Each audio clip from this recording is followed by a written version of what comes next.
Hello friends, આજે હું તમારી સાથે શેર કરીશ વાટીદાળના ખમણની રેસીપી। આ વાટીદાળના ખમણ ખાવામાં ગળામાં ડચુરો નહીં વળે અને એકદમ પોચા ખમણ બનાવવા માટે અહીંયા મેં 1 કપ 240 ગ્રામ જેટલી ચણાની દાળ લીધી છે અને આ દાળને 3 પાણીએ ધોઈ લીધી છે। તેમાંથી બધું સાર હોય તે નીકળી જાય। ધોઈને તેની અંદર પાણી નાખીને અને તેને 4 કલાક માટે પલાળી રાખી છે।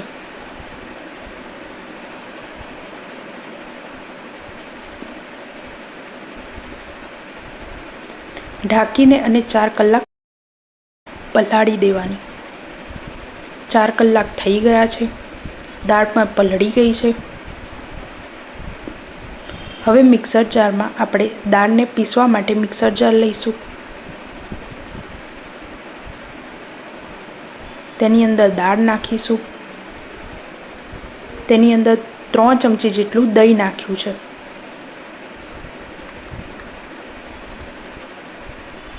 અને મિક્સર જાર બંધ કરીને અને આપણે તેને ઝીણું પીસી લઈશું। હવે તેને એક વાસણમાં કાઢી લઈશું અને તેની અંદર અડધી ચમચી હિંગ, અડધી ચમચી હળદર અને લીંબુ નાખીને અને આપણે તેને મિક્સ કરીને અને 2 મિનિટ સુધી તેને ફેટી લેવાનું।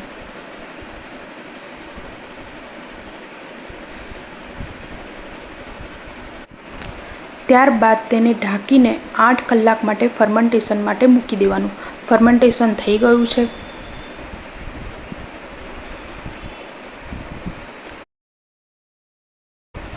જાળી આવવા માંડી છે। હવે 1 ચમચી આદુ લીલા મરચાંની પેસ્ટ નાખી છે, અડધી ચમચી મીઠું અને અડધી ચમચી બ્લેક સોલ્ટ નાખ્યું છે અને 1 ચમચી તેલ નાખ્યું છે। હવે તેને બરાબર મિક્સ કરી લેવાનું।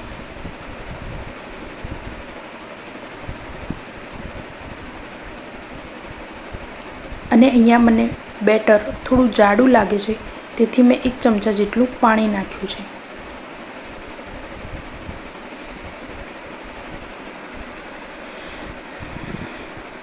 તમે આ સ્ટેજ પર 2 ચમચી જેટલો ચણાનો લોટ પણ નાખી શકો છો, તે ઓપ્શનલ છે। અહીંયા બેટર પરફેક્ટ છે। એક થાળીમાં મેં 1 ચમચી જેટલું તેલ નાખ્યું છે અને તે થાળીને તેલથી ગ્રીસ કરી લીધી છે।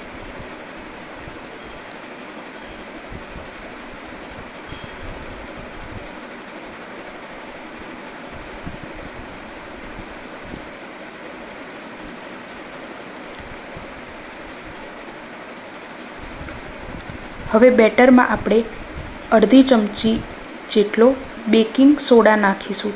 આની જગ્યાએ તમે ઈનો પણ નાખી શકો છો અને તેને એક જ ડાયરેક્શનમાં 1 મિનિટ માટે ફેટી લેવાનું।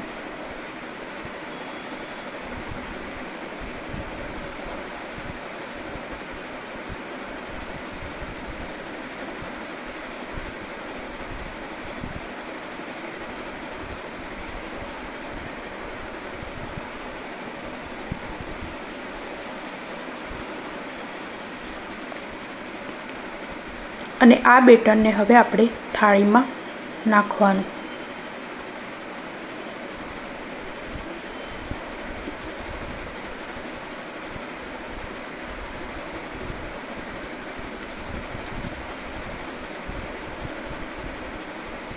થાળીને થોડું થપથપાવશું એટલે બેટર પથરાઈ જશે।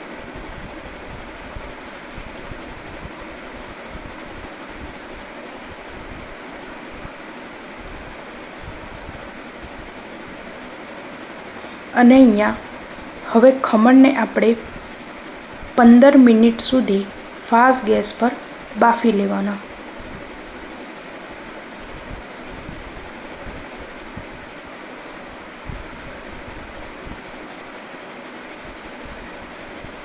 તેને ઢાંકીને 15 મિનિટ ફાસ્ટ ગેસ પર થવા દેવાનું। 15 મિનિટ થઈ ગઈ છે।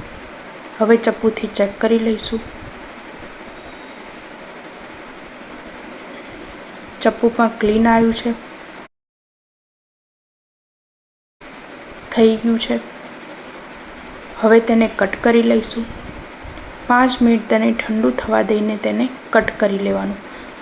ગરમમાં કરશો તો તે ભૂકો થશે માટે।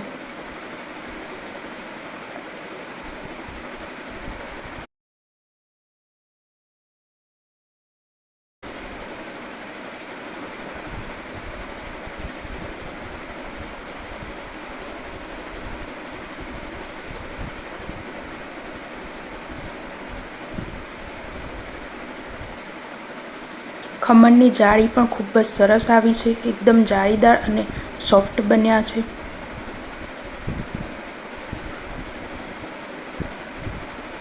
હવે આપણે ખમણની ચટણી બનાવવા મિક્સર જારમાં કોથમીર નાખી છે, આદુ અને 1 લીલું મરચું નાખ્યું છે, 1 ચમચી ખાંડ નાખી છે અને 2 ખમણ અને લીંબુનો રસ નાખ્યો છે, અડધી ચમચી મીઠું અને અડધી ચમચી જીરું નાખીને તેને એકદમ ફાઇન પેસ્ટ કરી લીધી છે। ખમણની ચટણી પાતળી હોય તેથી થોડું પાણી નાખ્યું છે અને તેને મિક્સ કરી લીધું છે। હવે ખમણનો વઘાર કરવા માટે અહીંયા મેં તેલ લીધું છે, તેની અંદર 2 ચમચી રાઈ નાખી છે, તેની અંદર લીલા મરચાં નાખ્યા છે અને ખમણ ઉપર વઘાર કરી લીધો છે।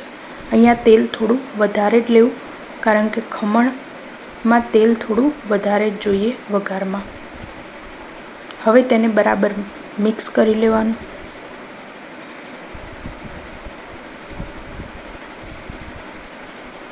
તૈયાર છે આપણા વાટીદારના ખમણ। જો તમને મારી આજની રેસીપી ગમી હોય તો લાઇક, શેર અને સબસ્ક્રાઈબ જરૂર કરજો। Thanks for watching.